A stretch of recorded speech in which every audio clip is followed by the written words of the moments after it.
চাঁদপুরের ফরিদগঞ্জ উপজেলার অন্যতম গুরুত্বপূর্ণ বাজার বিরামপুর। জনবহুল এই বাজারের প্রধান সড়কটি দীর্ঘদিন ধরে বেহাল দশা। এতে চরম ভোগান্তিতে পড়েছেন পথচারী ক্রেতা বিক্রেতারা। ভুক্তভোগীদের দাবির প্রেক্ষিতে সড়ক সংস্কারে 1,15,00,000 টাকার প্রকল্প অনুমোদন হয়েছে। 105 দিনের মধ্যে কাজ শেষ করার শর্ত থাকলেও বহু আগে মেয়াদ শেষ হয়েছে, কিন্তু এখন পর্যন্ত কোনো কাজই শুরু করেনি ঠিকাদারি প্রতিষ্ঠান।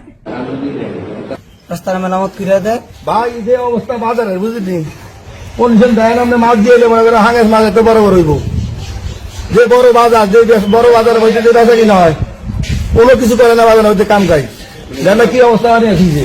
এটি আগে বহু বছর ধরে এখন বছর ধরে এখন চলতে আছে। তা কোনো কিছু আমরা হোলালি তো কি অবস্থা, তাহলে হোলালি পর্যন্ত রামপুর পর্যন্ত এত কাজকর্ম চলতেছে, এত কিছু চলতেছে। এই যে বাজারের ডাক হইতেছে, হাজার লক্ষ লক্ষ লক্ষ লক্ষ টাকা ডাকের টাকাগুলো যায় কোথায়?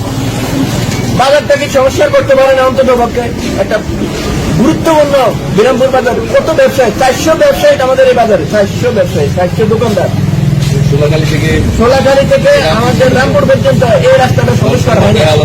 আমরা কত দুর্ভোগে আছি, আমরা কত কষ্টে আছি, কিন্তু আমাদের আসলে আমরা ব্যবসা বাণিজ্য করে খামু যান, আমরা অসহায় মানুষ, আমরা করে খেতে পারি না। রাস্তার জন্য কাস্টমার আসে না, রাস্তার জন্য গাড়ি ঘোড়া ঢুকতে পারতেছে না। এটা হচ্ছে আমাদের জি মেইনটেনেন্সের 2024-25 অর্থ বছরের কাজ। তো আমরা হচ্ছে কাজটা বাস্তবায়নের জন্য হচ্ছে ঠিকাদারি প্রতিষ্ঠান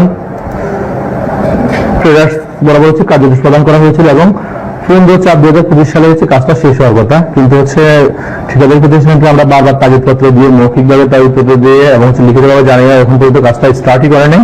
তো পরবর্তীতে হচ্ছে আমরা কাজটা বাতিলের জন্য সুপারিশ করেছি। আশা করি হচ্ছে কাজটা বাতিল করে হচ্ছে পুনরায় টেন্ডার করে নতুন ঠিকাদারের মাধ্যমে আমরা কাজটা বাস্তবায়ন করতে পারবো।